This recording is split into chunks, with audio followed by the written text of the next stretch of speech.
안녕하세요, 노 대표입니다. 여러분 반갑습니다.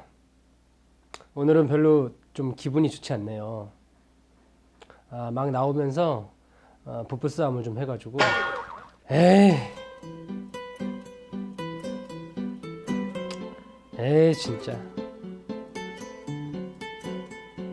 몰라.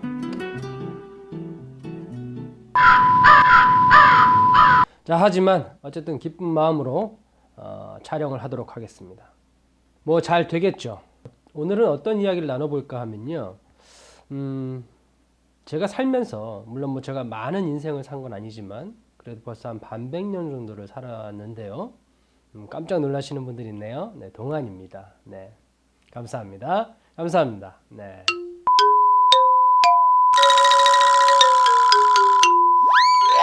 영상 녹화한 것이 음성이 다 날아가서 다시 재촬영을 하게 됐습니다. 오늘 나눌 얘기는 노 대표의 인생 상담으로 지인이 돈을 빌려달라고 하면 어떡할까요? 하는 것에 대해서 좀 이야기를 해볼게요.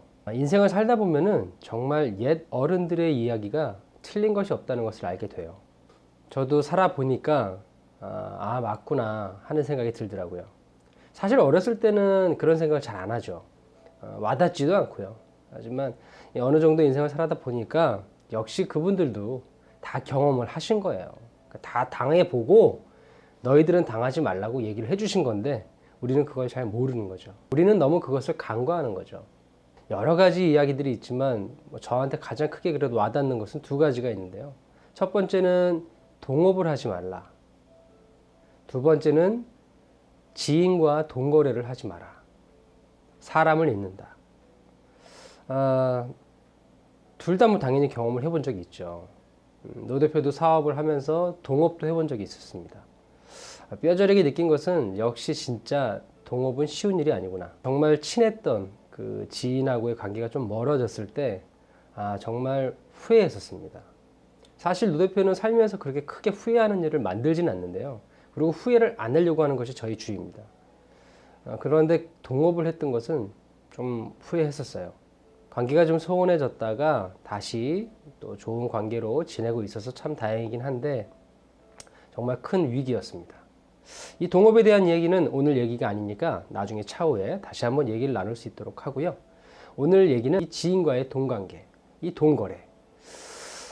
살면서 아마 다들 경험을 해보셨을 거예요.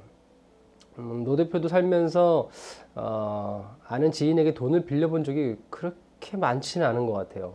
거의 없지 않을까 생각을 해보는데요. 사실 남에게 아쉬운 소리를 한다는 것이 쉬운 일은 아니잖아요. 굉장히 큰 용기가 있어야 되고. 하지만 반대 입장에서 빌려준 적은 상당히 많습니다. 제가 워낙 또 착하기 때문에 안 빌려주면 또 그분에게 상처가 될까 해서 억지로라도 좀 빌려준 적이 있었는데 하다 보니까 이런 생각이 들더라고요. 정말 하지 말았어야 되는데, 빌려주지 말았어야 되는데, 이런 생각이 들어요. 물론 살다 보면 어려운 일이 생길 수 있습니다. 그래서 저도 돈을 좀 빌릴 수도 있고요. 정말 또 급하게 잠시만 융통을 해야 될 때도 있잖아요. 그래서 모두 돈을 빌리시는 분들이 그만큼 사정이 있기 때문에 그분들을 제가 욕하는 건 절대 아니고요. 하지만 정말 생각을 많이 해보셔야 돼요.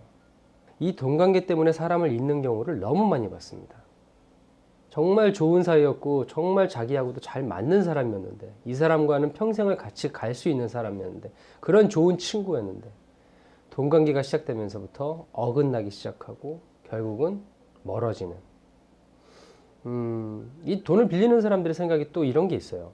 제가 경험을 해보니까 상대방은 굉장히 여유가 있다고 생각을 해요. 나만 힘들고 내가 굉장히 어렵기 때문에 넌 빌려줘야 해 하는 생각도 많이 갖고 있더라고요. 근데 사실 그런 건 아니거든요. 빌려주는 사람 입장에서도 굉장히 어렵게 빌려주는 거예요.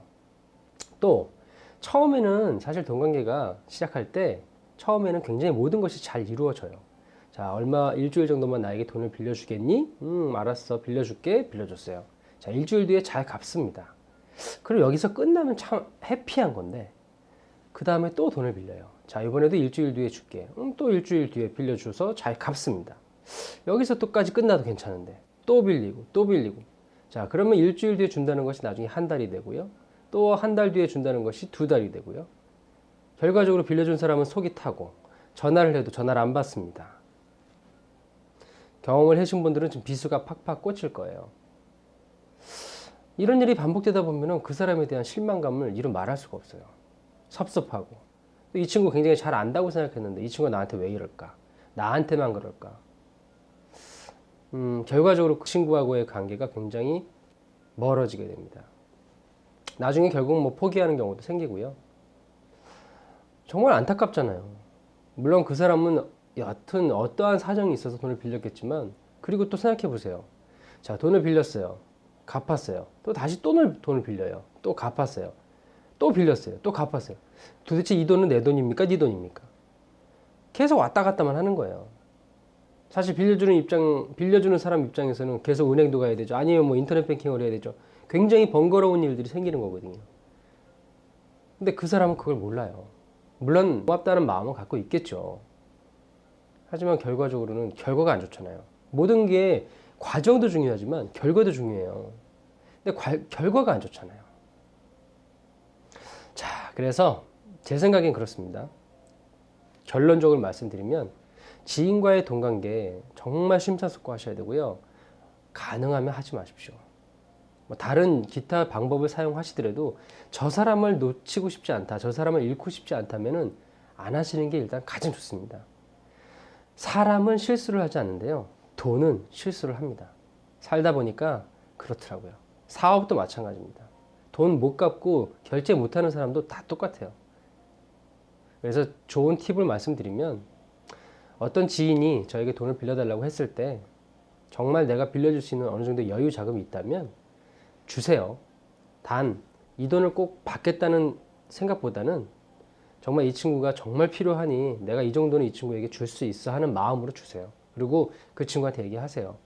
난 너하고 돈 관계를 하고 싶진 않다. 왜? 너를 소중하게 생각하니까. 그래서 지금 내가 될 수 있는 내가 가능한 금액이 이 정도니? 이거는 너에게 주겠다.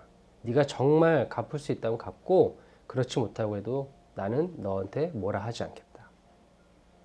사실 이게 반대적인 입장에서 듣는 사람 입장에서 섭섭할 수 있고, 날 무시하나? 그럴지 몰라도요. 정말 그 친구를 위한 길이 그거예요. 그 섭섭함은 금방 가지만 정말 돈 관계를 시작해서 나중에 최종적으로 결말이 날 때 사람을 잃는 것보다 훨씬 나아요. 그리고 그 친구도 나중에 굉장히 고맙게 생각할 거예요. 자, 저의 자식들한테도 사실 돈 관계를 하지 말라고 제가 항상 얘기를 하곤 하는데, 아직도 뭐 크게 와닿지는 않을 거예요. 그래서 뭐 그렇게 하고 있는지 모르겠지만, 정말 저희 아들이 보고 있다면, 또 제 지인들이 보고 있다면 이 얘기를 꼭 해주고 싶습니다. 지인과의 돈 관계는 그 사람을 잃을 수 있으니 가능한 하지 마세요. 노 대표의 브이로그 오늘은 여기까지 하도록 하겠습니다. 저번에 이어서 영상 촬영하다 보니까 조금 느낌이 새롭네요. 네. 자, 그럼 여러분 오늘도 행복한 하루 되시고요. 좋은 하루 되시고 발전하는 하루 되시길 바라겠습니다. 감사합니다, 여러분.